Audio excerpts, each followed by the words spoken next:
Welcome everybody to the TV show of the European Youth Media Days. Today we're going to talk about climate change and what the EU is doing about it. At the EU summit this week in Brussels, leaders were discussing what the next step towards fighting global warming will be. EU summits usually involve tense negotiations among the heads of the member states. The EU summit held this week in Brussels was no exception. The ambitious legal package to tackle climate change designed by the Commission and the European Parliament has barely survived the opposition of the newer and poorer member states like Poland, whose economy still relies heavily on coal-fired power. The original plan was to cut greenhouse emissions by 20% by 2020 compared to the pollution levels in the 1990s and to derive 20% of energy from renewable resources. However, the current economic crisis has put these plans in jeopardy, as Eastern European countries and other member states like Italy say they cannot afford the luxury of going greener if they want to keep on being competitive in the world economy. European leaders have agreed to go ahead with this ambitious plan, but the newer member states have managed to set conditions. They will only approve the package if the national quotas for limiting pollution take into account their particular needs. But what is the legal package on climate change about? The package comprises 4 pieces of legislation. The first is a new European law on renewable energies. At present, only 8% of the energy produced in the EU comes from renewable resources. The aim is to increase this proportion up to 20%. The second piece of law would allow some vulnerable companies to waive the requirements of paying for their emissions. The third measure consists on capping the pollution caused by everyday transport, agriculture and waste.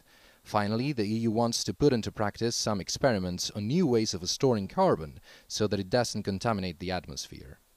Will this ambitious plan ever become a reality? We will have to wait until this December, when the heads of a state will decide if these new regulations are eventually adopted. Here in the studio with us we have Jan Haverkamp of Greenpeace. So how important is climate change? Is it the major environmental issue nowadays? It's a difficult question because it's difficult to compare very different things. I think climate change, for Greenpeace, climate change is the first priority. It stands on the same footing as the loss of biotopes, for instance, and the loss of biodiversity.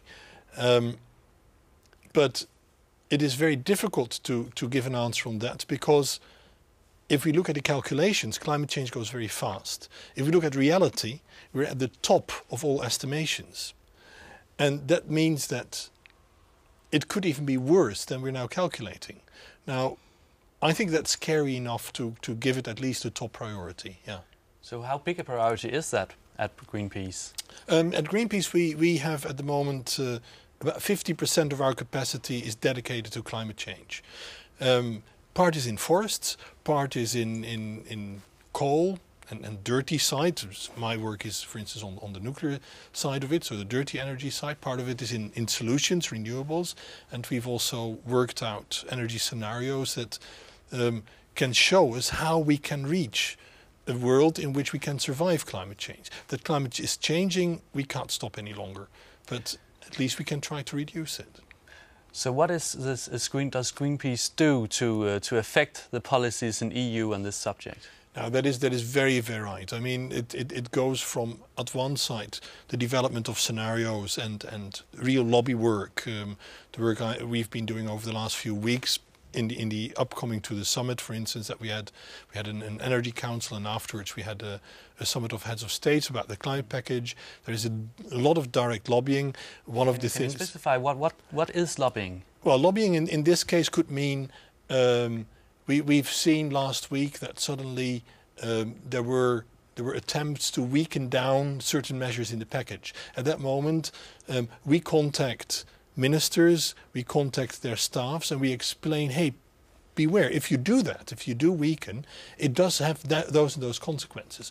We also alert other countries and say, hey, there's those and those countries that are trying to weaken it. We would like you to explain to them that that is a bad thing to do. That is lobbying, and it's telephone calling, it's direct meetings, etc. That's very intensive. On the other extreme, you see that at this moment that we talk, there is 6 of my colleagues hanging in coal lading cranes near Rome to prevent a coal power station, one of the largest coal power stations in Italy, to be loaded with coal in order to make clear to Prime Minister Berlusconi that his way of dealing with climate change is going to ruin this planet.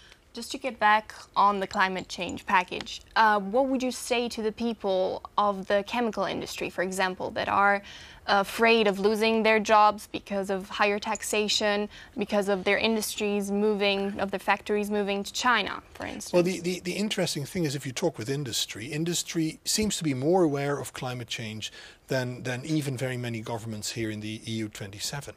And I do not believe, from what I hear from the industry, that we will get indeed this huge shift from here to China or to India. There's a few reasons for that. First of all, it is very expensive for a technology-intensive industry to move very fast. And they look on the long run. They do not look on profits for the next 1 or 2 years. The second reason is that also India and China are preparing measures to tackle climate change. So you're saying that measures are taken internationally? They will be taken internationally, and it is very interesting enough that there are industry people that see that and that prepare themselves for that.